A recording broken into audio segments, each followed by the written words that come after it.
Everyone, I am Anushka Singh, currently second year BTech student in Banasthali Vidyapith. So मुझे बहुत सारे लोगों का अभी भी कमेंट आया था कि उन लोगों को अभी भी डाउट है काउंसलिंग प्रोसीजर के बारे में। तो in this video I will be explaining all about counselling procedure.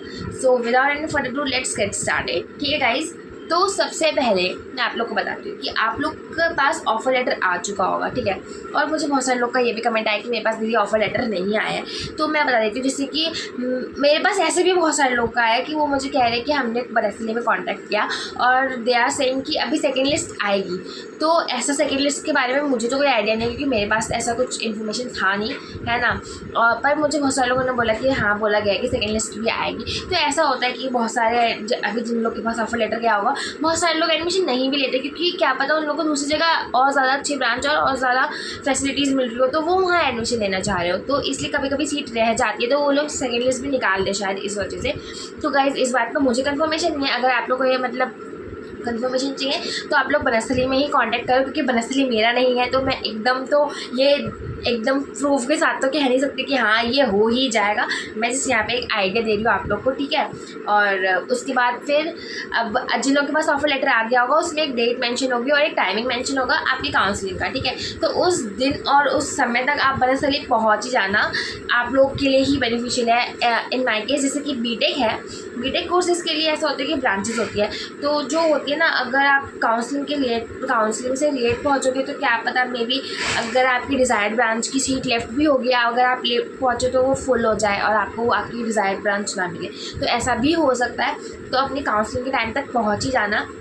सबसे पहले आप लोग आओगे तो बनस्थली की मेन गेट में एंटर करोगे, उसके बाद साइड में ही आपका वो होगा एक टेबल पे बहुत सारे लोग बैठे होंगे और वहाँ पे आपको एंट्री करवानी होगी अपनी, कि आप कहाँ से आए हो, आपका नाम क्या है, किसके साथ आए हो और कैसे आए हो। जैसे कि अगर आप कैब से आए हो तो आपको कैब ड्राइवर की भी एंट्री करवानी होगी, और अगर आप ऑटो से बनस्थली के अंदर आए हो तो उस ऑटो का भी एंट्री करानी होगी। बाकी अगर आप शेयरिंग ऑटो से बाहर ही उतर गए हो बनस्थली के, तो वो एंट्री नहीं करानी होगी, अपनी ही एंट्री करानी होगी। वहाँ आप एंट्री करा के आगे जाती हो तो आप लोग को पता चल जाएगा, थोड़ा सा ही आगे जाती है टेंट और बोर्ड्स लगे होंगे नव मंदिर के कि यहाँ पे एडमिशन प्रोसीजर हो रहा है, और बहुत भीड़ भी होगी, तो आप लोगों को पता चल ही जाएगा कि हाँ यही नव मंदिर है। और नव मंदिर और प्रभा मंदिर में दोनों में प्रोसीजर होते हैं, दोनों अगल बगल में है, तो आपको ऐसे ढूंढने की भी कोई दिक्कत नहीं है।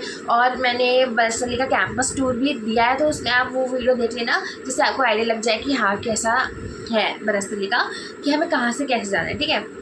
उसके बाद देन आप लोग अपने काउंसलिंग के टाइमिंग पे वहाँ पहुँच जाओगे, तो आपको नव मंदिर में सीधा एंटर करना होगा, और एंटर करते ही आप लोग को लाइन मिलेगी।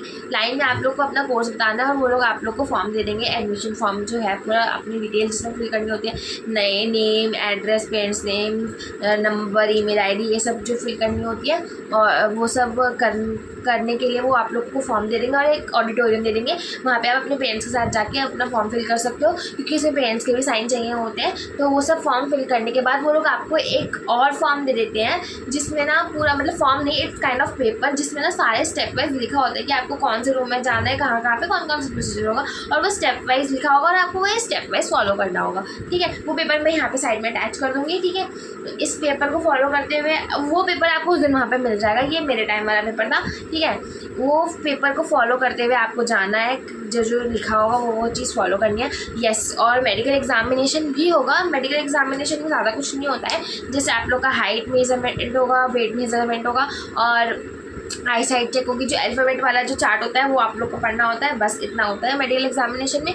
देन उसके बाद आते हैं फिर आपका आईडी के लिए फ़ोटो क्लिक होगी। वहाँ पे आप लोग को एक जगह पे मतलब ऐसे पीछे कर्टन लगा हुआ होता है और वहाँ पे फ़ोटो क्लिक होती है जो आईडी के लिए होगी, ठीक है। जस्ट ये सब, और उसके बाद आप लोग को ये सब जब हो जाएगा, सारा प्रोसीजर जो फॉर्म में लिखा होगा स्टेप वाइज, वो सब डन हो जाएगा। उसके बाद आप लोग को एक लेटर दिया जाएगा जो हॉस्टल अलॉटमेंट का लेटर होगा, और उसमें एक पर्टिकुलर डेट होगी। जैसे मेरे केस में मेरी काउंसलिंग 6 जुलाई को थी, एंड देन मेरा जो ऑफ़र लेटर था वो मुझे मिला मतलब ऑफ़र लेटर नहीं, हॉस्टल अलॉटमेंट का जो लेटर था वो मेरा 14 जुलाई का था, ठीक है। मुझे 14 जुलाई को हॉस्टल अलॉटमेंट के लिए जाना था, ठीक है। और ऐसा भी मैंने सुना है, बहुत सारे बच्चे ऐसा कह रहे हैं कि दीदी हम बिहार से हैं, झारखंड से, हम इतनी दूर से आ रहे हैं, तो हम 10 बार आना जाना ऐसा नहीं कर सकते हैं, तो क्या करें ऐसा।